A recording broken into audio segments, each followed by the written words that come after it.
اعوذ باللہ من الشیطان الرجیم بسم اللہ الرحمن الرحیم اللہم صلی علی محمد وعلی آل محمد کما صلیت علی ابراہیم وعلی آل ابراہیم انک حمید مجید اللہم بارک علی محمد وعلی آل محمد کما بارکت علی ابراہیم وعلی آل ابراہیم انک حمید مجید۔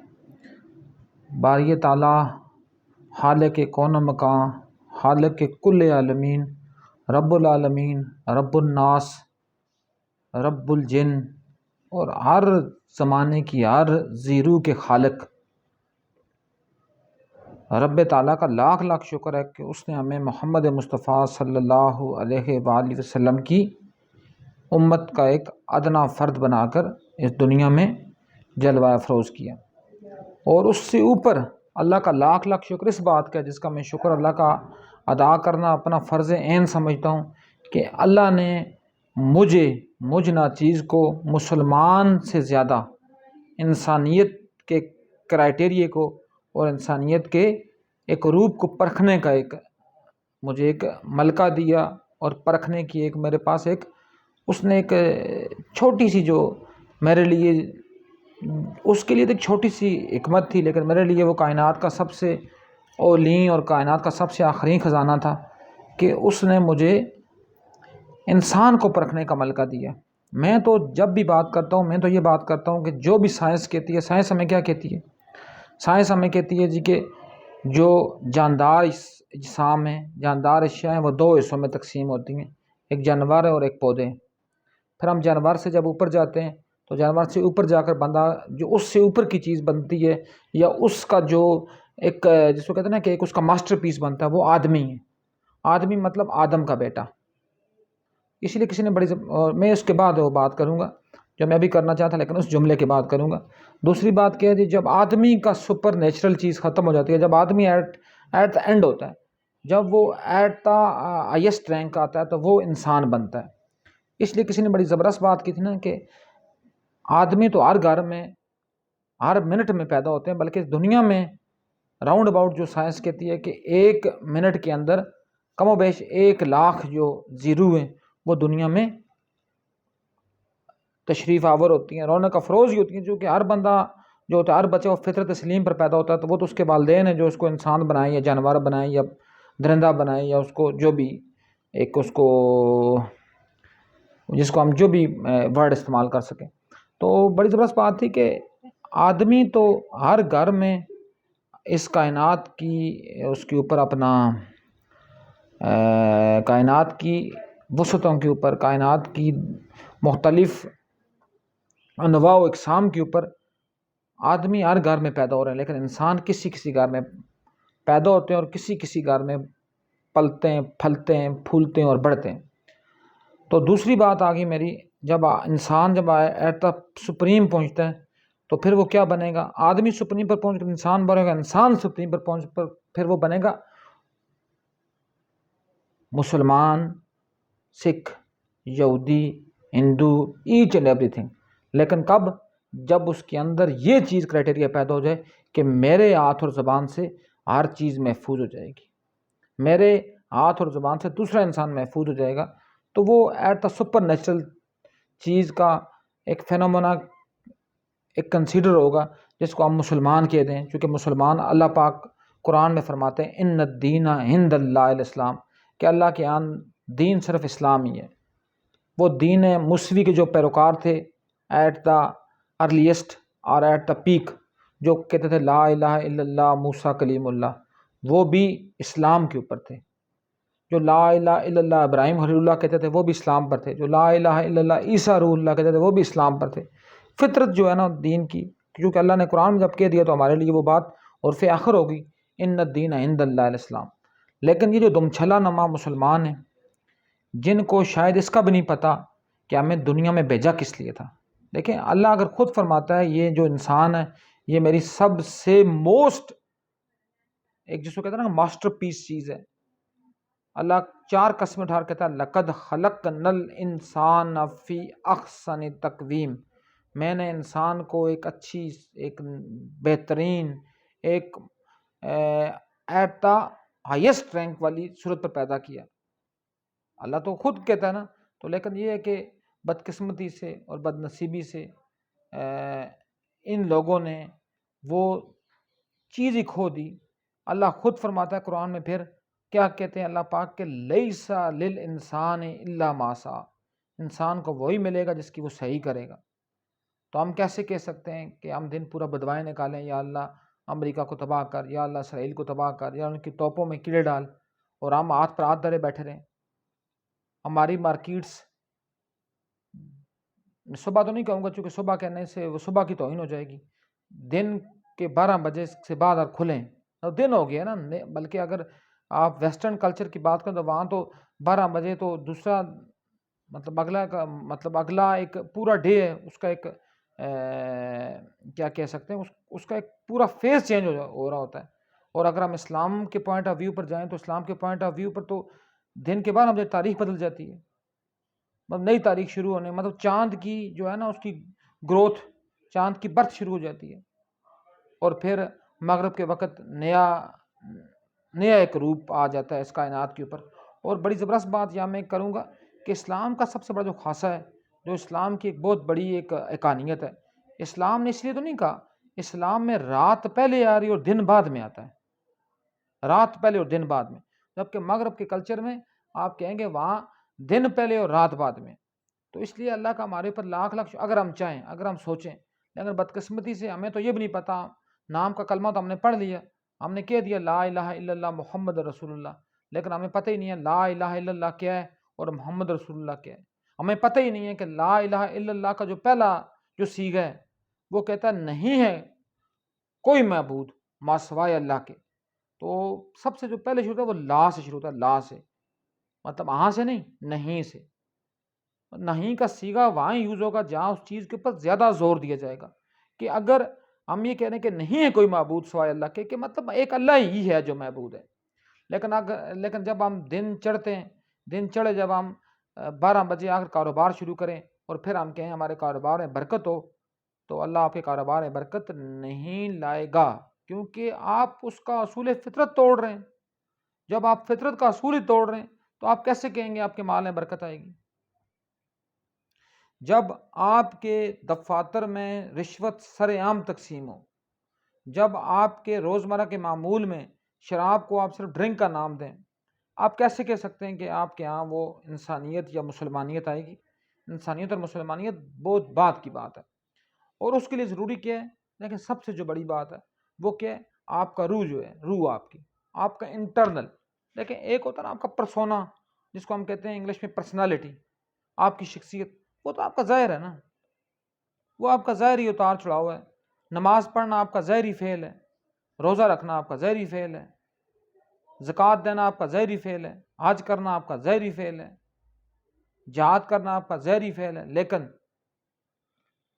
جو روح کی پاکی ہے وہ فیز ہے جس فیز کے اوپر اسپرچل لیول کا پہلا درجہ، دیکھیں ہم تو اس درجے کے اوپر آ ہی نہیں سکتے ہوتے۔ میں پھر بات سے ادھر نکل جاؤں گا، چونکہ اس کے اوپر میں نے ویڈیو آلریڈی بنائی بھی ہیں، لوگوں تک اپنا پیغام پہنچایا بھی ہے۔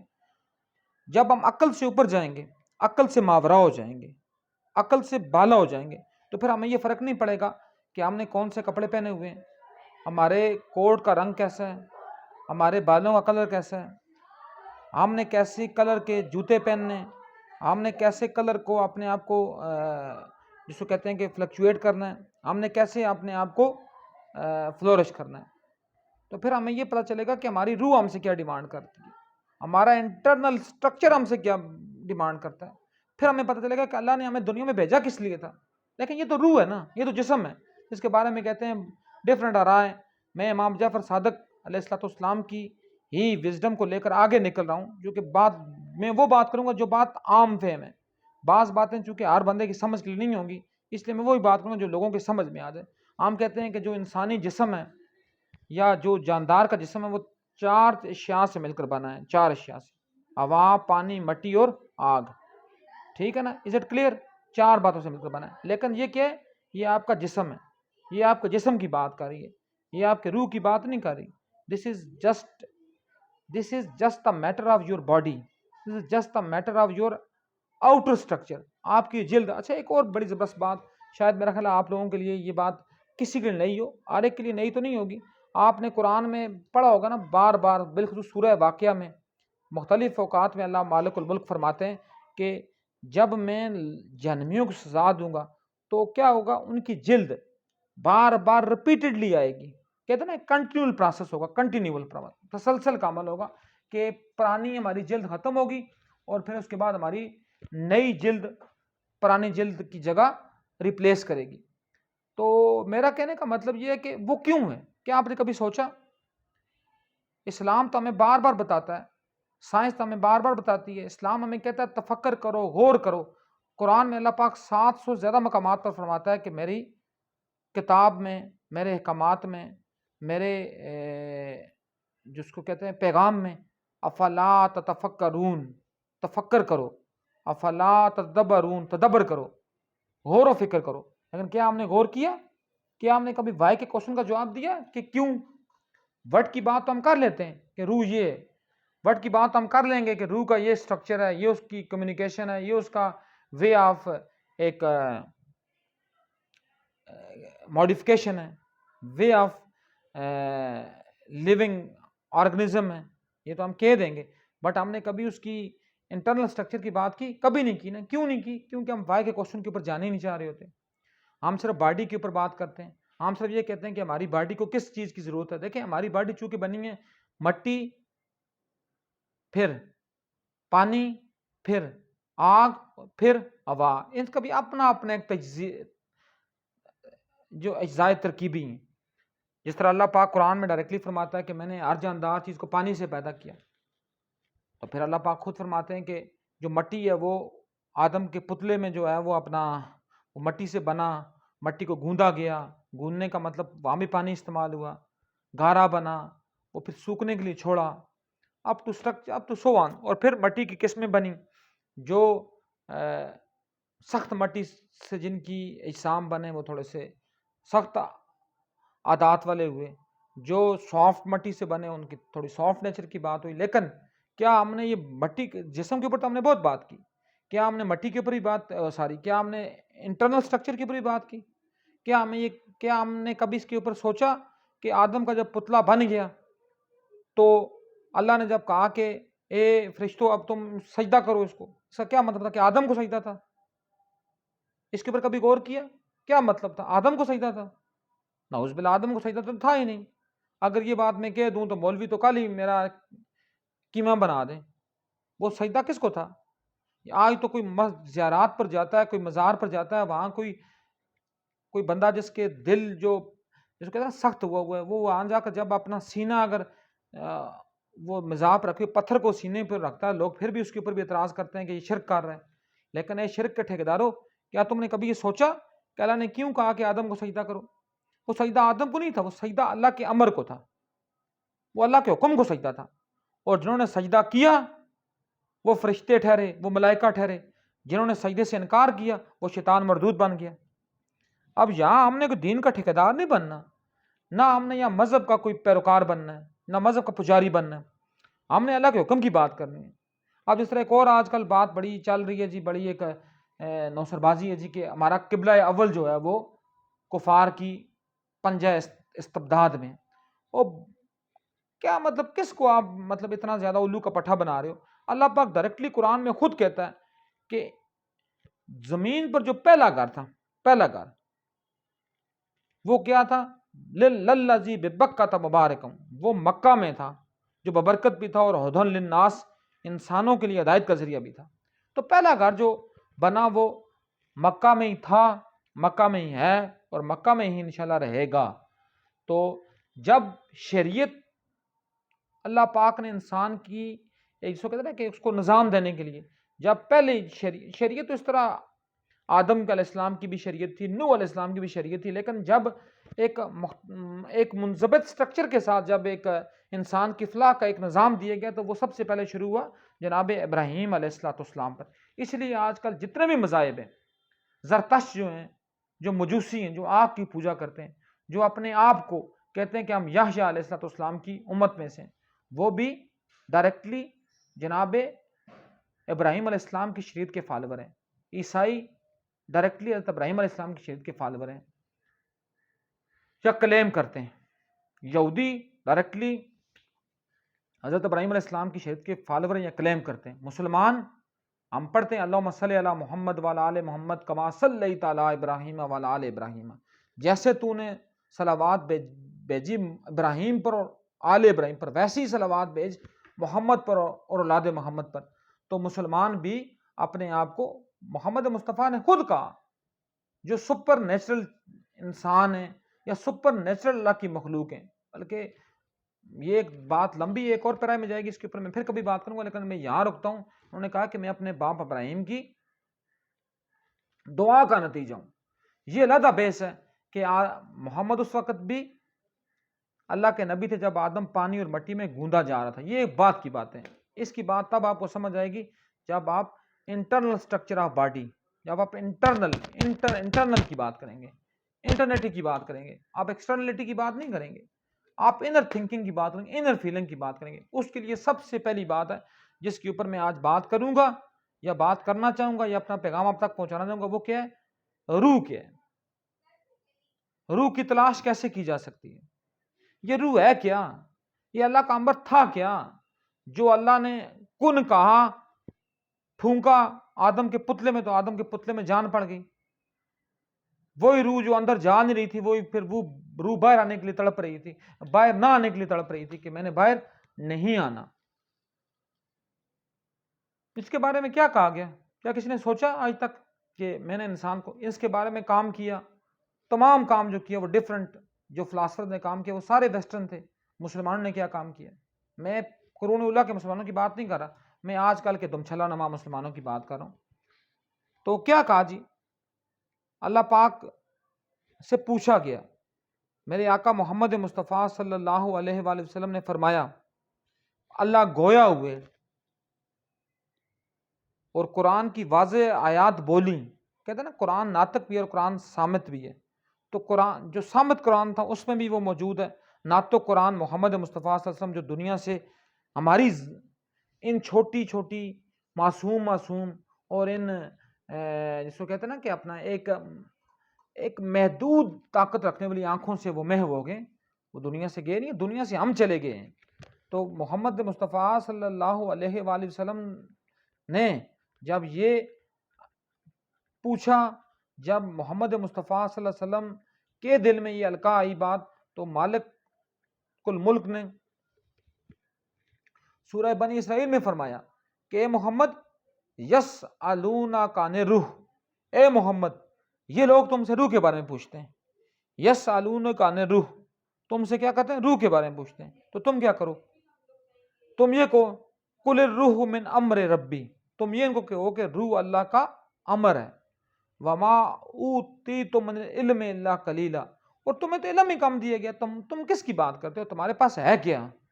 مطلب تم کس کے اوپر ناچ رہے ہو؟ تمہارے پاس تو علم ہی، اللہ خود جب کلیم کر رہا ہے قرآن میں، یہ بات خود کلیم کر کے یہ بات کہہ رہا ہے کہ تمہیں علم ہی تھوڑا دیا گیا. قلیلا، قلیل کا لفظ اگر عربی، چونکہ ہم لوگوں نے تو آج کل انگریزی میں ہم نے پارک کو پاک پڑھنا ہے، دی کو دا پڑھنا ہے، پی کو پھی پڑھنا ہے، ہم نے تو یہ باتیں کرنی ہیں نا. ہم نے تو یہ دیکھنا ہی نہیں ہے نا کہ جو اللسان تھی عربی، اس کی حکمت کیا تھی، اس کے اندر کیا ورت تھی. قلیل کس کو؟ قلیل اس کو کہتے ہیں جو بالکل کم ہو. قلیل جی، قلیل تعداد. قلیل تعداد کا مطلب جس طرح ہم کہتے ہیں بدر میں مسلمانوں کی قلیل تعداد. قلیل کیا ہے؟ جو مائنیوٹ ہونے کے درجے پر ہو. تو اللہ پاک فرماتا ہے کہ تمہارے پاس علم ہی تھوڑا ہے. اسی طرح نا دیکھیں جب میرے مولا، میرے آقا جناب سلیمان علیہ السلام جو داؤد علیہ السلام کے فرزند ارجمند تھے، جب ان کی مجلس میں ہدہد نے یہ آ کر کہا کہ اے اللہ کے نبی، اے اللہ کے رسول، میں ملک یمن میں یہ دیکھ رہا ہوں کہ وہاں ملکہ سبا کی حکومت ہے، اور وہ اس طرح حکومت کر رہی ہے کہ وہ لوگ سورج کی پجاری ہیں، سورج کو پوجا کر رہے ہیں، اور اللہ کے نام لیواؤں کے اوپر دنیا تنگ ہوئی ہے. مطلب دنیا تنگ ہونے کا مطلب یہ ان کو پتہ ہی نہیں ہے اللہ کیا ہے، اللہ کے نام لیوا کیا ہے. تو پھر سورہ نمل میں سلیمان علیہ السلام نے کیا کہا؟ اس لیے کہتے ہیں نا کہ جو سورہ جو بسم اللہ الرحمن الرحیم تسمیہ ہے وہ قرآن میں کتنی دفعہ آئی ہے؟ تو وہ قرآن میں کتنی دفعہ ہے؟ 114 دفعہ. 114 دفعہ کیسے کہ سورہ توبہ میں ہے نہیں ہے شروع میں، اور سورہ نمل میں 2 دفعہ آئی ہے، مطلب شروع میں بھی اور بیچ آیت میں بھی. تو پرابلم از دیٹ کہ جو بات کرنے کی میں صحیح کر رہا ہوں یا جو بات میں کرنا چاہ رہا ہوں وہ یہ کہ انہوں نے اس کو خط لکھا کہ بسم اللہ الرحمن الرحیم، اللہ کے بندے اللہ کے رسول سلیمان کی طرف سے ملکہ سبا کے نام. تو پھر سلیمان علیہ السلام نے یہ کہا کہ جو تخت ہے بلقیس کا، جس کے بارے میں ہدہد نے کہا تھا کہ وہ اس میں ہیرے جواہرات جڑے ہوئے ہیں، اس کو جس کو کہتے ہیں کہ بڑی بڑی انسانوں کی جو ایک طاقتور انسانوں کی ایک فوج اس کو اٹھاتی ہے، تو سلیمان علیہ السلام نے اس کو اپنا جاؤ جلال اور اللہ کا قدرت دکھانی اس کو مطلوب تھی. انہوں نے کہا کہ بلقیس کے آنے سے پہلے کون جو ہے وہ تخت جو ہے وہ میرے پاس پہنچائے گا. تو چونکہ سلیمان علیہ السلام کی حکومت تھی، جنوں پر بھی، انسانوں پر بھی، ہوا پر بھی، پانی پر بھی، وہ کسی کو بھی حکم دیتے وہ تخت بلقیس کا ان کے پاس پہنچ جاتا. لیکن انہوں نے کہا جی کون وہ بندہ ہے، کون وہ جن یا انسان ہے جو بلقیس کے تخت کو اس کے آنے سے پہلے مجھ تک پہنچائے گا. تو ایک جن اٹھا مجلس سے، اس نے کہا کہ اے سلیمان علیہ السلام، اے اللہ کے نبی، آپ کو پتہ ہے جی کہ میں امین بھی ہوں، میں امانت دار بھی ہوں، میں دیانت دار بھی ہوں، میں سچا بھی ہوں. میں یہ آپ سے کمٹ کرتا ہوں کہ میں بلقیس کا تخت آپ کی مجلس ختم ہونے سے پہلے میں یہاں لا کر چھوڑ دوں گا. سلیمان علیہ السلام نے فرمایا نہیں، مجھے اس سے پہلے چاہیے. تو محفل میں سے ایک بندہ اٹھا جو سلیمان کا وزیر تھا، اس کا نام تھا آصف بن برخیہ. اس نے کیا کہا؟ یہ قرآن کے الفاظ، اس نے کہا کہ اے اللہ کے نبی، آپ کی آنکھ کی پلک جھپکے گی نہیں، میں اس سے پہلے آپ کے پاس بلقیس کا تخت لے کر آ جاؤں گا. اور اس کے بارے میں اللہ کیا فرماتا ہے، میں چونکہ یہاں روح کے اوپر بات کرنی ہے، میں نے روح کیا، روح کی تلاش کے اوپر، تو میں روح کے اوپر ہی لا رہا ہوں. تو اس بندے نے جب یہ بات کی تو اللہ نے قرآن میں اس کو کس الفاظ میں بیان، اللہ نے کہا کہ اس کو کتاب کا تھوڑا سا علم تھا. اب قلیل سے بڑی بات آ گئی، کیونکہ اس کے پاس علم تھا نا. ہم کہتے ہیں اس کے پاس اسم اعظم تھا. جی اسم اعظم کیا ہے؟ اسم اعظم وہی علم ہے اللہ کا نا. کوئی اسم اعظم یہ تو نہیں ہے کہ آپ نے کوئی چیز پڑھ نہیں اور آپ کے پاس اسم اعظم کی بات ہے. اسم اعظم یہ ہے کہ اللہ جس کو علم دے دے وہ اس کے پاس اسم اعظم ہے. شروع میں ہم لوگ جب ابھی بھی ہم الحمدللہ طالب علم ہی ہیں، تو میں اس دور کی بات کر رہا ہوں جب ہم ایک سٹرکچرنگ فیز میں تھے. ابھی بھی کچھ سٹرکچرڈ نہیں ہو چکے، بٹ اب چلو یہ ایک الحمدللہ اللہ کا ایک کرم ہے کہ کسی چیز کو انالائز کرنے کی تھوڑی بہت اللہ نے صلاحیت دے دی ہے. لیکن جو کچھ دیا اللہ نے دیا، صلاحیت کیا ہے؟ آج اگر فرض کیا کوئی ایسی بات ہو جائے تو صلاحیت ساری چھین لی جاتی ہے. میں اس لیے کہتا ہوں نا، بعض لوگ مجھے کہتے ہیں کہ جب آپ لکھتے ہیں تو لکھنے میں تھوڑا سا احتیاط برتا کریں. تو احتیاط کس بات کی؟ جس نے وہ صلاحیت دی ہوئی ہے اسی کے لیے اگر نہ لکھیں تو لکھنے کا فائدہ کیا ہے؟ جس نے یہ کہا ہوا نون والقلم وما یسطرون، قسم ہے قلم کی اور جو کچھ لکھتے ہیں، تو پھر جو کچھ لکھتے ہیں اس کی قسم اٹھاتے ہیں، اٹھائی اللہ نے. تو ہم کیوں جھوٹا لکھیں؟ ہم کیوں فراڈ لکھیں؟ ہم کیوں ملک ریاض سے پلاٹ لینے کی خاطر ہم لوگوں کی جو لکھیں، ہم لوگوں کی تعریفیں کریں؟ کیا ہمیں یہ جو ضمیر نام کی چیز ہے اس کی کوئی قدر نہیں ہے، اس کی کوئی ویلیو نہیں ہے پھر اس کے نزدیک؟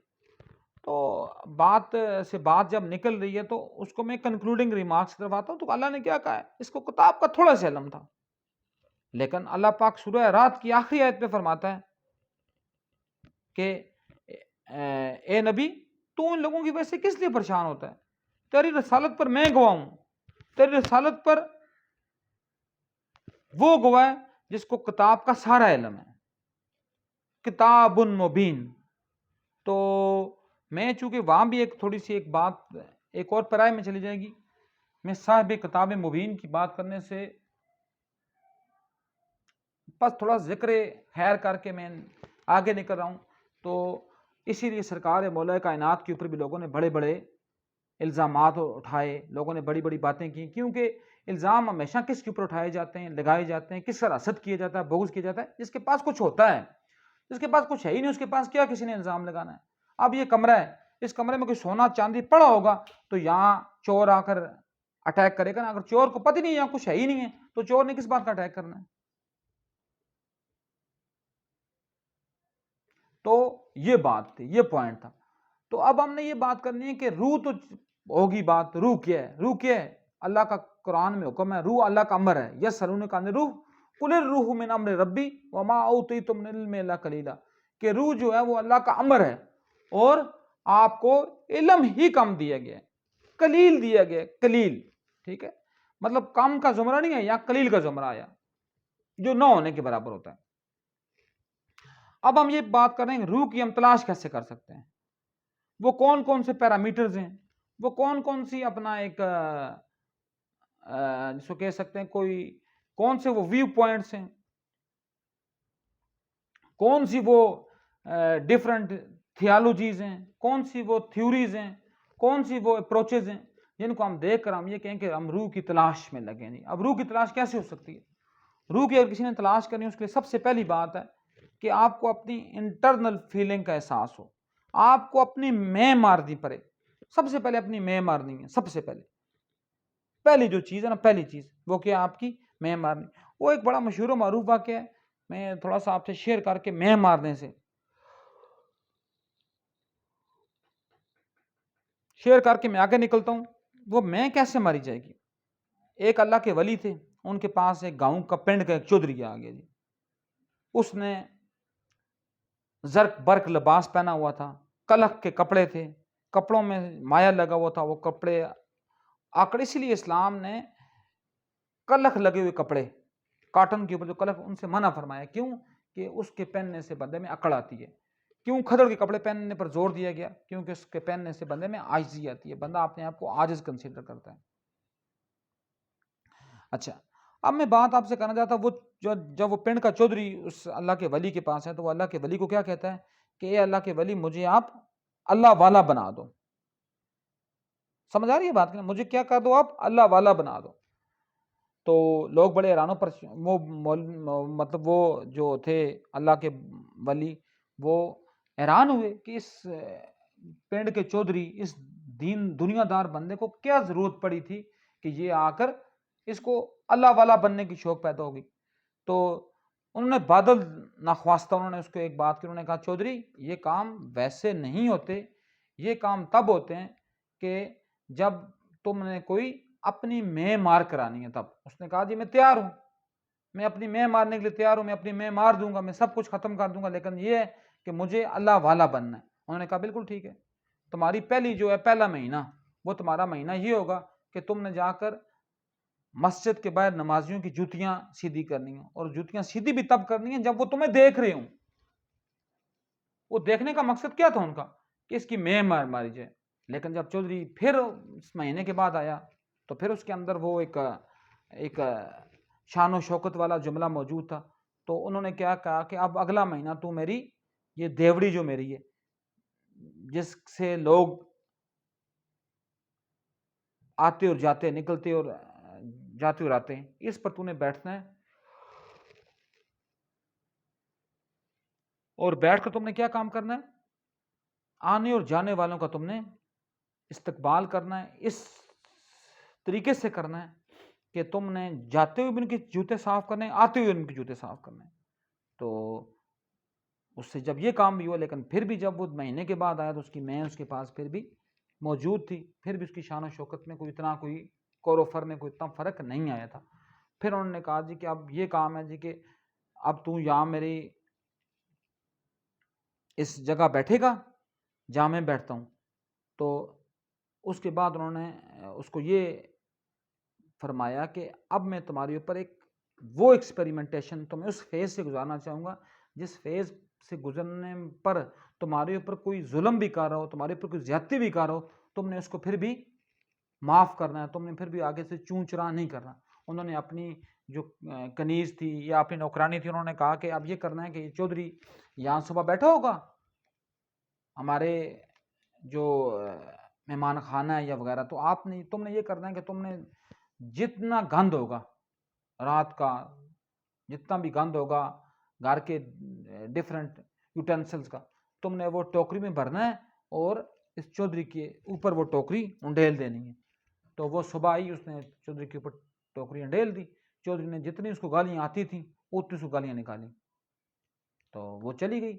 تو جب وہ دوبارہ واپس آیا ان کے پاس تو اپنا اللہ کے ولی کے پاس ہے, تو اللہ کے ولی نے فرمایا جی کہ تیری میں کدھر ختم, تیری تو ابھی تک تیری تو میں ہی ختم نہیں ہو رہی, تو اللہ والا کیسے بنے گا. اس نے کہا جی مجھے پھر چانس دیں, مجھے پھر اس میں سے گزاریں.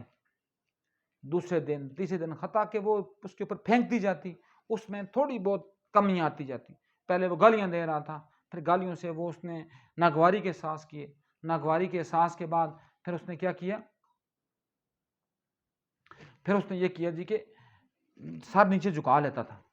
لیکن ایک وقت ایسا آیا کہ جب اس کے اوپر وہ اس کی ملازمہ کوڑا کرکٹ پھینک رہی تھی, تو اس نے کہا کہ اے اللہ کی بندی ایک اور ٹوکری میرے اوپر پھینکا لا کر. تو اس وقت جب وہ اللہ والے کے پاس گیا تو انہوں نے اس کو سینے سے لگا لی اور کہا کہ تم میں اب میں ختم ہوئی ہے, اب تم اس زینے کا پہلا قدم طے کرو گے, جس زینے پہ چل کے اللہ خود پوچھتا ہے بندے سے کہ خودی کو کر بلند اتنا کہ ہر تقدیر سے پہلے خدا بندے سے خود پوچھے کہ بتا تیری رضا کیا. لیکن اس کے لیے کیا ہوتا ہے, میں آج بھی کسی کلاس میں بات کر رہا تھا کہ اللہ پاک نے ہمارے جو نفس ہیں وہ خرید لیے ہوئے ہیں. یہ نہیں ہے کہ ہم یہ کہ میری مرضی, فرض کے جس طرح عورت مارچ میں ہم کہتے ہیں میری مرضی, وہ میری مرضی کہاں سے آئے گی. میری مرضی تب نہیں ہے کہ میرے پاس اپنا ہے کیا کہ جو میں میری مرضی کروں. جب بندہ پیدا ہوتا ہے تو وہ روتا ہوا آتا ہے, جب جاتا ہے تو دوسرے لوگ اس کے اوپر ہوتے ہیں. تو اس میں کدھر گیا, اس میں میری مرضی کدھر گئی. تو یہ پہلا زینہ ہے روح کی تلاش کا. کیا زینہ؟ میں مارنا. جب میں مار دے جائیں تو آپ اس ڈائریکشن, اس پیس کے اوپر آپ اپنا ایک جس کو کہتے ہیں نا کہ اپنا ایک قدم رکھ لیتے ہیں. اور اگلی دوسرا کیا ہے, دوسرا یہ کیا ہے کہ اپنے آپ کو فنا فی اللہ کر دینا, مطلب آپ کچھ بھی نہیں, یو آر نتھنگ. اللہ کے سامنے آپ کی کوئی مطلب وہ نہیں ہے. آپ کے کرو فر, آپ کی شان و شوکت, آپ کا مینیفیسٹو, آپ کا اتار چڑھاؤ, آپ کے مزاج کے تیکھے پن, وہ سب ختم ہو جاتے ہیں. تو اس لیول کے اوپر آپ جا کر کیا کرتے ہیں, اپنی من کو مارتے ہیں, اپنی رضا کو اللہ کے حوالے کرتے ہیں, آپ فنا فی اللہ ہو جاتے ہیں. اس کے لیے سب سے بڑی مثال کون سی ہے, یہ رضا کو اللہ کے. اب دیکھیں وہ حسین جس کے پاس سب کچھ تھا, آج کا چھوٹا کوئی بلونگڑا ٹائپ کا جو ملا ہے وہ بھی اگر دعا کرے, ہم کہتے ہیں مولوی صاحب دعا کر دیں بارش ہو جائے, تو اللہ پاک اس کی بھی لاج رکھتے ہوئے بارش برسا دیتا ہے. آپ نے سنا ہوگا نا فرعون کا بڑا مشہور و معروف واقعہ کہ فرعون کے پاس جب لوگ آتے تھے کہتے تھے کہ تو ہمارا اللہ ہے, تو بنی اسرائیلیوں کا اللہ تو ان کے اوپر بارش برساتا ہے, تو ہمارے کھیتوں پر کیسے بارش برسائے گا. تو یہ ایک واقعہ پھر لمبا ہو جائے گا. اس نے اپنے کارندے رکھے تھے, اس نے کہا جی جاؤ جی آپ فصلوں پر جا کر پیشاب کرو, تو صبح میں کہوں گا جی کہ یہ فصلوں پر بارش ہو گئی ہے. جب وہ صبح لوگ اس کے پاس آئے, بارش برسی ہے کہ نہیں, انہوں نے کہا بارش کون سی برستی تھی, ہماری فصل سے بدبو آ رہی ہے. تو پھر وہ کیا ہوا, جا کر فرعون نے اپنے گھر کے اندر ایک گڑھا کھودا تھا, اس میں الٹا لٹکتا تھا, وہ اس میں الٹا لٹ کر کہا یا اللہ تو ہی ہے, اللہ تو ہی ہے, لیکن یہ کر دے مہربانی کر کے بارش برسا. تو اللہ نے اس کی دعا بھی سنی اور اتنی رج کی بارش ہوئی کہ اس سال فرعونیوں کی فصل سب سے زیادہ اس میں برکت آئی, اس میں ایک جس کو کہتے ہیں کہ اس میں ایک فراوانی ہوئی. کیا کہ اس نے پھر بھی اپنے آپ کو باہمی اللہ کے سپرد کیا. اللہ نے اس کو کبھی غرق نہیں کرنا تھا اگر وہ یہ بات نہ کہتا کہ انا ربکم الاعلی, میں تمہارا سب سے بڑا رب ہوں. اللہ کو صرف پسند کیا چیز نہیں ہے, تکبر, غرور اور اپنے آپ کو بڑا چڑھا کر بیان کرنا. تو بات یہاں روک کر میں پھر اپنی اس کے اوپر آتا ہوں کہ رضا, جب آپ اللہ کی رضا کے آگے کرتے ہیں تو پھر دیکھیں میں وہی کہہ رہا تھا آپ کو کہ فرعون جیسے بندے کی اگر اللہ دعا قبول کرتا ہے تو کیا اللہ نبی کے نواسے جنت کے وارث حسین بن علی کی دعا قبول نہ کرتا؟ کیا اللہ اس پاک خون جس کے بارے میں چلو آپ کو ایک چھوٹا سا یہاں ایک ٹپ اور وظیفہ بھی دے کر جاتا ہوں کہ آپ کو کوئی بھی پریشانی ہو, آپ سرکار دو عالم صلی اللہ علیہ وآلہ وسلم پر درود بھیجیں, سلام بھیجیں, صرف درود نہیں سلام بھی بھیجیں ساتھ, اور پھر یہ کہیں الہی بحق کے بدم المظلوم، یا اللہ اس مظلوم خون کا صدقہ میری اوپر برکت کر، میری پریشانی دور کر، تو وہ ہو ہی نہیں سکتا کہ آپ کی دعا قبول نہ ہو۔ لیکن کیا اس وقت حسین یہ دعا کرتے، یا حسین صرف اپنے ہاتھ بلند کرتے کہ اللہ ان کے ہاتھوں کی لاج نہ رکھتا؟ لیکن کیوں نہیں بلند کی؟ کیوں نہیں بلند کی؟ کہ وہ اس مقام پر پہنچے ہوئے تھے، اس مقام پر جس پر اللہ پاک سورہ الاحزاب میں فرماتا ہے، کیا فرماتا اللہ پاک؟ کہ اے نبی کے اہل بیت، تم سے اللہ نے رجس کو بھی دور کر دیا۔ رجس تو چھوڑیں، تم سے اللہ پاک نے نجس کو تو چھوڑیں، اللہ پاک نے تم سے رجس کو بھی دور کر کے تم کو خوب پاک و صاف کر دیا، جس کو ہم آیت تطہیر کہتے ہیں۔ تو کیا ہوا جی کہ روح کی جو جسم کی جو ناپاکی ہے، جسم کے ساتھ کوئی گند لگ جائے تو ہم پانی سے دھو لیتے ہیں، مٹی سے تیمم کر لیتے ہیں، وغیرہ وغیرہ۔ لیکن یہ کیا ہے؟ جسم کی ناپاکی کو پاک کرنے کا طریقہ۔ لیکن اللہ نے ان ہستیوں سے رجس کو بھی دور کر دیا تھا، لیکن کیا وہ ان ہستیوں کے پاس اتنی طاقت نہیں تھی کہ وہ ہستیاں کوئی بات کہتی ہیں اور وہ اللہ پاک وہ بات پوری نہ کرتا؟ لیکن ہونا کیا تھا یا ہوا کیا؟ کیونکہ وہ اپنے نفسوں کو اللہ کی رضا کے سامنے رکھ چکے تھے، تو وہ جو اللہ کرتا ہے تو وہ اس کی رضا پر تسلیم ہم کر دیتے ہیں۔ تو یہ وہ بات ہے جس بات پر آج بعض بدبخت کہتے ہیں نا کہ آپ تو کہتے ہیں علی مشکل کشا ہے، آپ کہتے ہیں نبی مشکل کشا ہے، تو کیا علی اور نبی حسین کے پاس کیوں نہیں ہے مشکل کے وقت میں؟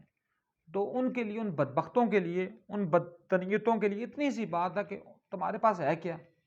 تمہیں کیا سمجھ آئے گی کہ جو لوگ اللہ علیہ السلام کا رتبہ دیتے ہی تب ہے، ملتے ہی تب ہے جب وہ اپنی مرضیاں اللہ کی رضا کے تابع کر دیتے ہیں۔ اب مجھے بتائیں زکریا علیہ السلام کو آرے میں رکھ کر چیرنے کا کیا مقصد تھا؟ کیا زکریا دعا کرتے تم جیسے 2 ٹکے کا ایک بندہ تو اپنے آپ کو بچا لیتا ہے، کیا زکریا اپنے آپ کو نہ بچا سکتے؟ کیا یحییٰ علیہ السلام اپنا سر کٹنے سے نہ بچا سکتے؟ کیا جرجیس علیہ السلام جن کے ٹکڑے ٹکڑے کر کے کڑائیوں اور ٹبوں میں ڈالا جاتا تھا، کیا وہ اپنے آپ کو نہ بچا سکتے؟ لیکن پرابلم یہ ہوتا ہے عقل کے اندر کہ وہ لوگ جو روح کی تلاش کے ایکسٹریم لیول پر ہوتے ہیں، وہ اپنی مرضیاں رب کی رضا کے آگے سرنڈر کر چکے ہوتے ہیں۔ تو یہ روح کی تلاش کا دوسرا زینہ ہے، کیا؟ اپنی مرضی کو رب کی رضا کے تابع کر دینا۔ لیکن پھر کیا ہے؟ پھر اللہ آگے کیا فرماتا ہے؟ میں کہتا ہوں اگر سورہ بقرہ کی یہ 3-4 آیات آپ کو یاد ہوں، پورے قرآن کا خلاصہ ہے آیات میں۔ اللہ پاک کیا فرماتے ہیں؟ اب سننا تیسرا درجہ جو ہے روح کی تلاش کا یا روح کے اوپر کمپائلیشن کا، وہ کیا ہے جی؟ اللہ فرماتے ہیں بسم اللہ الرحمن الرحیم، وَلَنَبْلُوَنَّكُمْ بِشَيْءٍ مِّنَ الْخَوْفِ وَالْجُوعِ وَنَقْصٍ مِّنَ الْأَمْوَالِ وَالْأَنفُسِ وَالثَّمَرَاتِ۔ کیا جی؟ یہاں تک میں ترجمہ پہلے کر دوں کہ اللہ پاک آپ کو کسی ایک چیز سے آزماتا ہے۔ وَلَنَبْلُوَنَّكُمْ بِشَيْءٍ مِّنَ الْخَوْفِ، خوف سے، بھوک سے، جانوں کے نقصان سے، مالوں کے نقصان سے، وغیرہ وغیرہ۔ لیکن کیا ہے جی؟ وَلَنَبْلُوَنَّكُمْ بِشَيْءٍ مِّنَ الْخَوْفِ وَالْجُوعِ وَنَقْصٍ مِّنَ الْأَمْوَالِ وَالْأَنفُسِ وَالثَّمَرَاتِ وَبَشِّرِ الصَّابِرِينَ الَّذِينَ إِذَا أَصَابَتْهُم مُّصِیبَةٌ قَالُوا إِنَّا لِلَّهِ وَإِنَّا إِلَیْهِ رَاجِعُونَ۔ تو پھر کیا ہوتا ہے؟ لیکن جو اللہ کے صابرین ہوتے ہیں، تیسرا درجہ صابر، ثابت قدم رہنے والوں کا، تو جو اللہ کے صابرین ہوتے ہیں وہ کیا کہتے ہیں؟ قَالُوا إِنَّا لِلَّهِ وَإِنَّا إِلَیْهِ رَاجِعُونَ۔ اور چوتھا درجہ راجعون کا کیا ہے جی؟ وہ یہ کہتے ہیں کہ اے اللہ ہم تیرے ہی ہیں، ہم تیرے ہی لیے ہیں، اور ہم اپنے آپ کو تیرے سپرد کا انا للہ و انا الیہ راجعون، ہم تیرے ہی لیے اور تیری ہی طرف لوٹ کر جانے والے ہیں۔ آیت کا ترجمہ میں تفسیر میں چلا گیا تھا، تو پھر آگے کیا کہتا ہے اللہ؟ یہ تو درجے ہو گئے نا، پھر اللہ آگے کیا دیتا ہے؟ اب سنیں، اور چونکہ بات کو ہم اینڈنگ کے اوپر لا رہے ہیں، تو پھر اللہ آگے کیا درجہ دے گا، اللہ مقام کیا دے گا؟ اس آیت کو دوبارہ میں دہرا کر پھر وہاں آتا ہوں، وَلَنَبْلُوَنَّكُمْ بِشَيْءٍ مِّنَ الْخَوْفِ وَالْجُوعِ وَنَقْصٍ مِّنَ الْأَمْوَالِ وَالْأَنفُسِ وَالثَّمَرَاتِ وَبَشِّرِ الصَّابِرِينَ الَّذِينَ إِذَا أَصَابَتْهُم مُّصِیبَةٌ قَالُوا إِنَّا لِلَّهِ وَإِنَّا إِلَیْهِ رَاجِعُونَ۔ اب اولئک علیہم صلوات من ربہم ورحمہ وَأُولَٰئِکَ هُمُ الْمُهْتَدُونَ۔ اب اللہ کا انعام شروع ہوتا ہے، اس کے بعد اتنی ساری باتیں کرنے کے بعد اب اللہ کا انعام شروع ہوتا ہے۔ کیا کہتا ہے؟ اولئک علیہم صلوات من ربہم ورحمہ، یہی لوگ جن پر اللہ صلوات بھیجتا ہے۔ اب میرا خیال آپ کو سمجھ آئی ہوگی کہ درود و سلام کیا ہوتا ہے، اب آپ کو سمجھ آئی ہوگی کہ علیہ السلام اور رضی اللہ میں کیا فرق ہوتا ہے، اب آپ کو سمجھ آئی ہوگی کہ اولئک علیہم صلوات من ربہم ورحمہ، کہ ان لوگوں کے اوپر اللہ اپنا صلوات بھیجتا ہے۔ اب جب ان لوگوں کے اوپر اللہ اپنی صلوات بھیجے گا، جب ان لوگوں کے اوپر اللہ اپنا کام کرے گا، جب ان لوگوں کے اوپر اللہ عنایات کی بات کرے گا، تو پھر ہمارے پاس وہ کون سا سلیقہ آتا ہے، ہمارے پاس وہ کون سا طریقہ آتا ہے کہ ہم اس مالک الملک کی صلوات کی راہ میں کوئی روڑے اٹکا سکیں۔ اب پھر اللہ کہتا ہے علیہ السلام، پھر اللہ کہتا ہے، پھر یہ فرق ہوتا ہے، دین دس از اے ڈفرنس بٹوین رضی اللہ عنہ اور علیہ السلام۔ رضی اللہ تو کیا ہے؟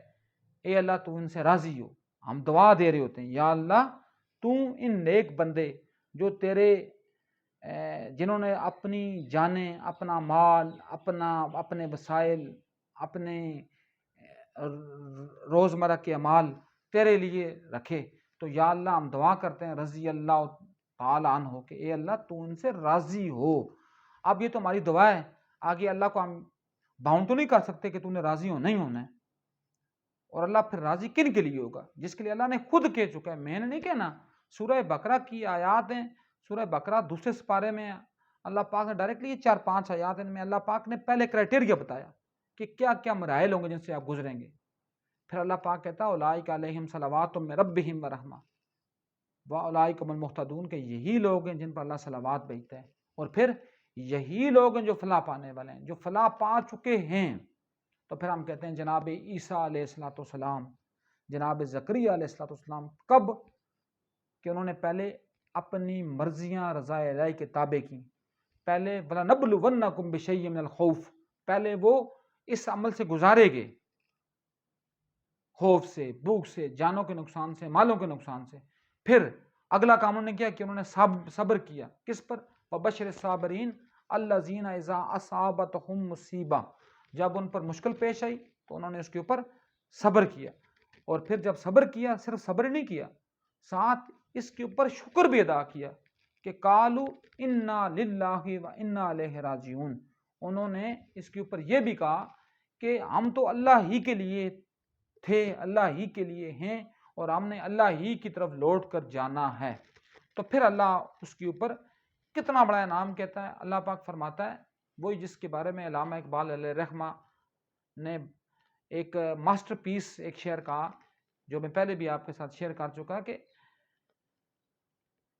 کہ جب بندہ اس مقام پر پہنچتا ہے کہ جہاں بندہ اپنے آپ کو رضا الہی کے تابع کرتا ہے، تو پھر اللہ بندے سے خود پوچھتا ہے، بندے بتا تیری رضا کیا ہے؟ میں تو یہ بات بعد میں کروں گا کہ میں نے کیا فیصلہ کرنا ہے، لیکن پہلے میں تیری رضا کے اوپر چلوں گا، پہلے میں یہ کہوں گا کہ تو کیا چاہتا ہے، تیری رضا کے۔ اس لیے کہتا ہے نا کہ اللہ پاک اپنے انبیاء علیہم السلام کی مرضی اور منشا کے مطابق فیصلے کرتا ہے، ان کی مرضی اور منشا کے مطابق اپنے احکامات کو صادر فرماتا ہے۔ اس کا یہ مطلب نہیں ہے کہ وہ کسی کا محتاج ہے، صرف اس کا مطلب یہ ہے کہ وہ اس فیز سے گزارے گئے ہوتے ہیں، اور گزارنے کے بعد وہ اس فیز پر آتے ہیں۔ پھر اس کے لیے یہ مقصد یا یہ مقام نہیں رہتا کہ ایک بندہ یہودی ہے، ایک بندہ عیسائی ہے، ایک بندہ مسلمان ہے، ایک بندہ زرتشت ہے، ایک بندہ مجوسی ہے، ایک بندہ زرتشت کے ماننے والا ہے۔ تو اس کا پھر مقصد یہ رہتا ہے، اس کے نزدیک مقام و مرتبہ پھر یہ رہتا ہے کہ کون سا بندہ اس فیز سے نکل کر پہنچا، اور جب پہنچا تو پھر اللہ پاک اس پر اپنی صلوات کی بارش فرماتا ہے، اور جب آپ کی صلوات کی بارش فرماتا ہے تو پھر صرف یہی نہیں کہتا کہ صلوات کی بارش ہو چکی ہے، پھر یہ ہوتا ہے، پھر آپ کو یہ حکم بھی دیا جاتا ہے، جس طرح سورہ احزاب میں اللہ فرماتا ہے نا، ان اللہ و ملائکتہ یصلون علی النبی یا ایھا الذین آمنوا صلوا علیہ وسلموا تسلیما۔ ہمارے آقا محمد مصطفیٰ صلی اللہ علیہ وآلہ وسلم جب ان کے اوپر یہ بات آئی ہے، جب ان کے اوپر ہم نے یہ ایک اپنا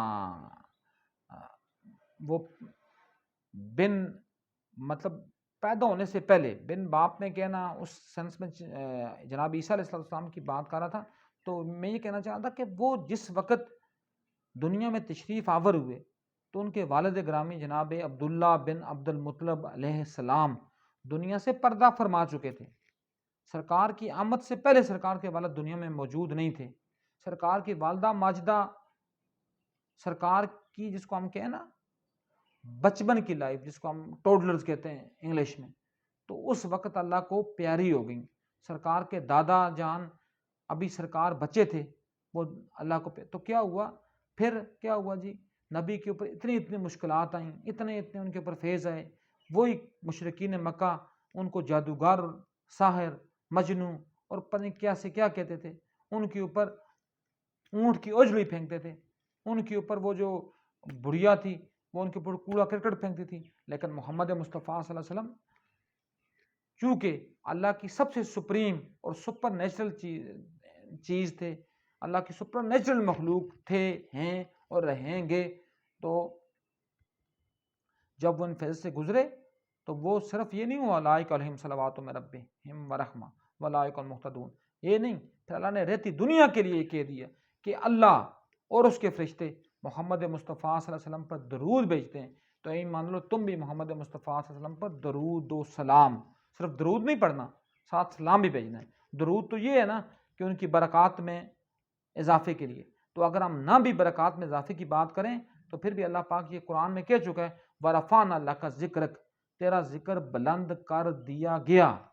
لیکن جب سلام بھیجیں گے, سلام کا مطلب کیا ہے کہ جب ہم کسی کے اوپر سلام بھیجتے ہیں تو کیا ہے, یہ بڑی زبردست بات ہے جو آپ کو میرا خیال ہے اس پوری ویڈیو کا ایک کرنچ ہوگا جو آپ کے لیے آپ کو میں دینا چاہوں گا. تو وہ کیا ہے کہ جب ہم سلام بھیجتے ہیں نا, کیا کہتے ہیں سلام بھیجنا سنت ہے, سلام کرنا السلام علیکم ورحمۃ اللہ, سلام بھیجنا سنت ہے, لیکن سلام کا جواب دینا واجب ہے. واجب فرض ہوتا ہے, ٹھیک ہے نا. یہ بھی چلو یہ بات کی بات ہے کہ فرض اور واجب کیا ہوتا ہے, سب واجبات ہی ہیں. نماز واجب میں آتی ہے, روزہ واجب میں آتا ہے, حج واجب میں ہے, اللہ کا حکم فرض ہوتا ہے, باقی ادائیگی جو ہے وہ واجب بھی ہے. تو جب ہم یہ کہتے ہیں کہ سلام کا جواب دینا واجب ہے, اگر عام بندہ کے لیے یہ جواب دینا, میں کہتا ہوں نا کہ کسی نے کہا تھا کہ اگر سلام, اس لیے کہتے ہیں نا کہ جب مسجد میں جائیں تو سلام نہ اونچی آواز سے بولا کریں. کیوں کہ کیا پتہ کوئی بندہ کس اس میں لگا ہوا ہے, کس کام میں لگا ہوا ہے, کوئی وظیفہ کر رہا ہوگا, کوئی قرآن کی تلاوت کر رہا ہوگا, کوئی نوافل ادا کر رہا ہوگا. جب وہ سن لے گا تو اس کے اوپر جواب دینا واجب ہو جائے گا. یہ نہیں ہے کہ اس نے سلام, اس کے اوپر سلام کا جواب دینا واجب ہو جائے گا. اس لیے کہتے ہیں کہ سلام صرف فرض نماز کے وقت وہ سلام کا جواب نہیں دے سکتا, باقی وہ اس کے اوپر سلام کا جواب دینا واجب ہو جائے گا. اس لیے جب ہم محمد مصطفیٰ صلی اللہ علیہ وآلہ وسلم پر سلام بھیجیں گے, سلام کریں گے صلی اللہ علیہ وآلہ وسلم, تو اس کا کیا مطلب ہو جائے گا کہ ہم نے اپنا واجب پورا کر دینا. تو پھر محمد مصطفیٰ کے اوپر یہ واجب ہو جائے گا کہ محمد مصطفیٰ صلی اللہ علیہ وسلم ہمارے سلام کا جواب دیں.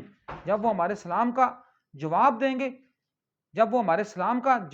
تو ہمارے سلام کا جواب دینا جو ہوگا نا, وہ سلام کا جواب دینا ہمارے اوپر واجب ہو جائے گا. میں صرف 3 سے 4 منٹ میں اپنی بات کو کمپلیٹ کرتا ہوں, صرف 3 سے 4 منٹ میں, تو تاکہ آپ تک میری بات پہنچ جائے. میرا یہ 40-50 منٹ کا ٹائم میرا اس میں نہ آئے, تو اس لیے میں بس یہ ختم کر کے میں پھر انشاءاللہ میں آتا ہوں. تو میں یہ کہنا چاہ رہا تھا کہ پھر سرکار دو عالم صلی اللہ علیہ وآلہ وسلم کا جو جواب دینا ہے وہ ہمارے اوپر جب واجب ہوگا, جب محمد کا جواب آئے گا, تو کیا ہماری فلاح, ہماری بخشش, ہماری کامیابی کے لیے وہ کافی نہیں ہوگا؟ کیا پھر اللہ کا یہ فرمان جسٹیفائڈ نہیں ہو جائے گا کہ ہم لوگ کامیاب ہو چکے ہیں؟ جب محمد کا سلام ہمارے اوپر آ جائے گا جواب اس میں, تو کیا ہماری فلاح, میں کہتا ہوں ہم تو ایٹ دا سپریم پہنچ جائیں گے. تو یہ روح کے وہ مدارج تھے جن روح کے مدارج کو ہم نے, روح کیا ہے, اللہ کا امر ہے. اللہ کا امر کیا تھا, اللہ امر کیا کرتا ہے, روح کی تلاش کیا تھی, روح کی تلاش کے فیضز کیا ہیں. جب یہ ہو جائے گا سارا, تو پھر آپ کے اوپر صرف زمین نہیں, آپ کے اوپر آسمان بھی رشک کرے گا. کسی نے کہا تھا نا, ہم لوگ بہت دفعہ کہتے ہیں جی کہ یہ جو کائنات ہے, سب سے جو مقدس, اللہ کی سب سے جو مقدس جو یونیورس ہے وہ یہ دنیا ہے. کیوں ہے؟ اس کے اوپر محمد مصطفیٰ صلی اللہ علیہ وسلم کا وجود ہے. تو اس لیے کسی نے کہا تھا نا کہ وہ کتنے سال تھے جتنے سالوں میں زمین آسمان کے لیے رشک بنی رہی. تو وہ کتنے سال تھے؟ وہ صرف 63 سال تھے. Just only 63 years. جن 63 ایئرس میں یہ جو زمین تھی یہ آسمان کے رشک کے زمن رہی. تو وہ رشک کے زمن کیوں رہی؟ کیونکہ اس وقت میں کائنات کا سب سے سپر نیچرل انسان صرف روح کے ساتھ نہیں، اپنے جسم و روح کے ساتھ. اب یہ بھی ایک بہت بڑی بات ہے. تھوڑی سی میں اس کے اوپر روشنی ڈال کر میں بات کو ختم کرتا ہوں، جو کہ بات بہت ہی زیادہ لمبی ہو گئی ہے. اب یہ بات یہ نا جو بات ہے جس پر آپ شاید یہ سمجھتے ہو کہ اللہ پاک نے محمد مصطفیٰ صلی اللہ علیہ وسلم کا جب نور آدم کی تخلیق سے پہلے پیدا کر چکے تھے، پیدا کر دیا تھا. اللہ پاک فرماتے ہیں نا کہ اے حبیب اگر میں تمہیں پیدا نہ کرتا تو میں اپنا رب ہونا بھی ظاہر نہ کرتا. تو جو میرا رب ہونا ہے وہ بھی ظاہر نہ ہوتا اگر میں اے حبیب تجھے میں ظاہر تو میں تجھے میں پیدا نہ کرتا. تو بات یہ ہے کہ پھر وہ کیا ہوا، پھر یہ کیا وجہ تھی کہ اللہ پاک نے محمد مصطفیٰ کو بشری تقاضوں کے تحت، بشری ضرورتوں کے تحت، محمد مصطفیٰ نے شادیاں بھی کی، محمد مصطفیٰ کی اولاد بھی ہوئی، محمد مصطفیٰ کے چچے تائے بھی تھے، محمد مصطفیٰ کی پھوپھیاں بھی تھیں. کیوں ہوا؟ تاکہ یہ بتایا جائے کہ اگر انسان چاہے، اگر موسٹ سپر نیچرل پرسنالٹی دیکھنی ہو تو پھر مائیکل ہارٹ کو میری طرف سے کروڑوں سلام نہ ہو، جس نے عیسائی ہوتے ہوئے یہ کتاب لکھی دنیا کے 100 عظیم آدمی. اور اس میں جو سب سے پہلے آدمی کی بات کی 100 عظیم آدمیوں میں، اس نے کس کی بات کی؟ محمد مصطفیٰ کی. سب سے پہلے جو لکھا ہوا مائیکل ہارٹ کی کتاب، اس میں پہلا نام ہے محمد. کسی نے پوچھا کہ تم تو عیسائی تھے، تم نے جناب عیسیٰ کا نام کیوں نہیں لکھا؟ اس نے کہا کہ جناب عیسیٰ نے افراد کی تربیت پر زور تو دیا، انہوں نے افراد کو قائم کر کے بھی بتایا، لیکن جناب عیسیٰ علیہ السلام نے وہ نظام، وہ مدینہ کی ریاست، وہ قائم کر کے اس کے اوپر انفورسمنٹ، اس کے اوپر جس طرح ہم کہتے ہیں نا، اس کے اوپر نگرانی کی بات انہوں نے نہیں کی. کیونکہ جناب عیسیٰ علیہ السلام ظاہری طور پر ان کو اتھارٹی اس طرح دی نہیں گئی. تو محمد مصطفیٰ صلی اللہ علیہ وسلم نے ظاہری طور پر، وہ خود چیف جسٹس تھے، وہ خود جرنیل تھے، وہ خود سپہ سالار تھے، وہ خود معلم اعظم تھے، وہ خود وائس چانسلر تھے. لیکن اس کے باوجود یہ میرا ایک پورا مقالہ ہے، پوری بک ہے، انشاءاللہ میں وہ بھی کوشش کروں گا کہ میں مفت میں فری آف کاسٹ لوگوں تک وہ پہنچاؤں، بانٹوں. تو پھر کیا ہوا؟ محمد مصطفیٰ نے ان سب باتوں کے باوجود دنیا نے مانا کہ محمد مصطفیٰ سپہ سالار بھی سب سے بڑے ہیں، محمد مصطفیٰ استاد بھی سب سے بڑے ہیں، محمد مصطفیٰ سب سے بڑے، سب سے مشہور و معروف وہ فلاسفر بھی ہیں، مشہور و معروف وہ فلسفی بھی ہیں. میں بس مشہور و معروف فلسفے بھی ہیں. یہ اصل میں میٹنگ ایک میں جانا تھا تو میں کہہ رہا تھا کہ بات آپ تک کسی طریقے سے پہنچ جائے، پھر میں نکلوں، تو اس لیے یہ دستک دیتے. تو وہ پرابلم یہ ہے کہ ہم نے یہ بات کرنی ہے اور ہم نے اس بات تک پہنچنا ہے. بس میں آ رہا ہوں 2 منٹ میں. تو ہم نے اس بات تک پہنچنا ہے کہ وہ کون سے مراحل تھے، وہ کون سے سٹیجز تھے، وہ کون سے لیول تھے جن پر چلتے ہوئے محمد مصطفیٰ کائنات کے سب سے بڑے استاد بنے، محمد مصطفیٰ کائنات کے سب سے بڑے معلم بنے، محمد مصطفیٰ سب سے بڑے شور بنے، مطلب عظیم ترین شور. ان کی کہتے ہیں نا کہ سب سے بڑی آپ کے لیے جو ہوتی ہے نا، وہ آپ کی بیوی ہوتی ہے، جو آپ کے بارے میں بتا سکتی ہے کہ آپ کے قول و فعل کیسے تھے.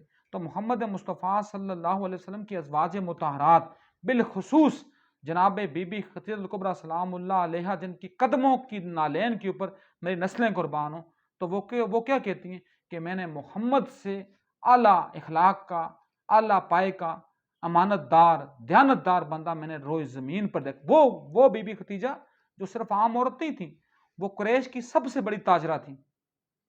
وہ آج کے دور میں اگر بندہ کہے نا کھرب پتی عورت تھی، وہ ملیکۃ العرب تھی. لیکن کیا ہوا کہ وہ صرف محمد کے اخلاق سے، محمد کے اوصاف سے، اور محمد کی جس کو کہتے ہیں نا کہ اپنا محمد کی رضا، اپنا ان کی جو اخلاق حسنہ سے وہ ایسی متاثر ہوئی کہ انہوں نے خود شادی کا پیغام ان کو بھیجا.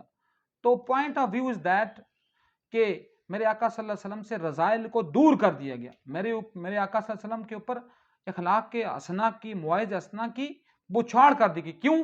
کہ محمد مصطفیٰ صلی اللہ علیہ وسلم اس فیز سے گزارنے کے لیے دنیا میں بھیجے. اس لیے ہم کہتے ہیں کہ اگر سب سے بڑا بشر دیکھنا ہو تو وہ بھی محمد مصطفیٰ ہیں، سب سے بڑا بشر. اور اگر سب سے بڑا نور دیکھنا ہو پھر بھی محمد مصطفیٰ ہیں، کہ وہ وقت جہاں نوروں کا بادشاہ، جہاں نوری دنیا کا سربراہ جبرائیل یہ کہتا ہے کہ یہاں سے آگے جاتے ہوئے میرے پر جلتے ہیں، وہاں سے آگے میرے آقا محمد مصطفیٰ صلی اللہ علیہ وآلہ وسلم کی ابتدا ہوتی ہے. اس لیے کسی نے بڑی زبردست بات کی تھی نا، بس بات کو میں چونکہ بہت لمبی ہو گئی ہے، پھر دوبارہ اس سے پہلے کہ وہ آ جائیں اور میری بات کمپلیٹ ہو جائے تو میں اپنی بات کو کمپلیٹ کرتا ہوں. اللہ پاک ہمیں علم و عمل کی توفیق عطا فرمائے. میں تھوڑی سی بات اور کرنی تھی لیکن یہ ہے کہ میں اب بات کو کمپلیٹ کرتا ہوں. بات جو تھوڑی رہ گئی ہے وہ اس کے دوسرے حصے میں ہم انشاءاللہ کریں گے. السلام علیکم.